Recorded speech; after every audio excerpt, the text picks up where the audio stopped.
The House of Representatives has 435 members. Each of those members of Congress represents a small constituency, about 750 to 800,000 people. In order to be a member of Congress, you must be 25 years old. You must be a resident in the state where you're running from. So a lot of people think you have to live in the district. That's not a formal constitutional qualification, although as a practical matter, most people would not be elected if they were not actually residing in the district. But you have to be 25, you have to be a resident of the state, and you have to have been a citizen for 7 years, citizen of the United States for 7 years. Beyond that, there are no other formal qualifications for to be a member of the House of Representatives, although there are some informal things that we typically associate with running for Congress. Most representatives come from the fields of law and business. Most of them have held some kind of position in state or local government before, so they know the district, they know the role of a representative.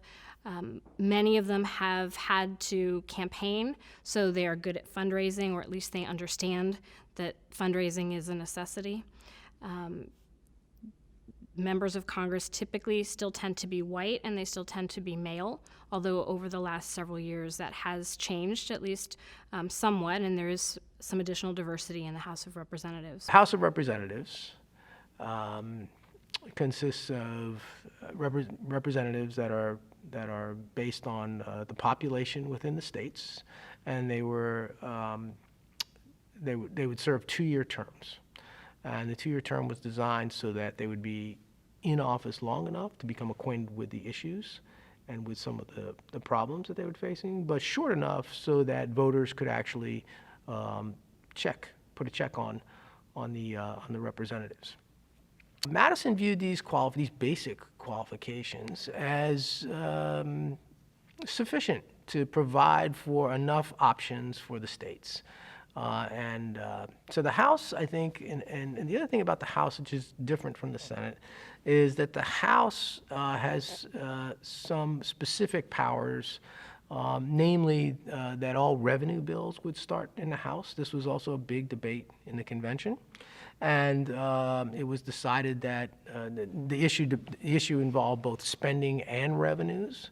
There were some delegates who felt that the House should have control over origination of all spending bills, both revenues and spending.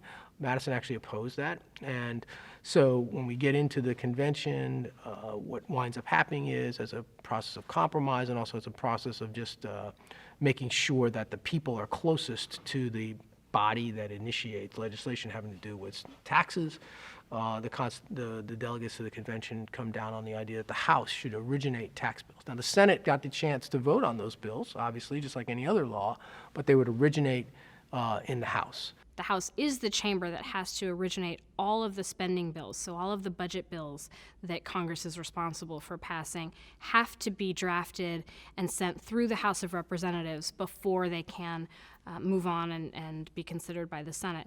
That's different from other types of legislation.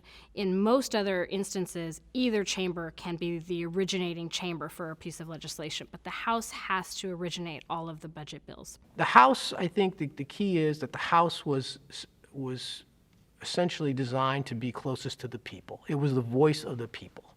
And that is the main distinguishing factor in terms of the House as it relates to Congress and in terms of how it compares with the United States Senate.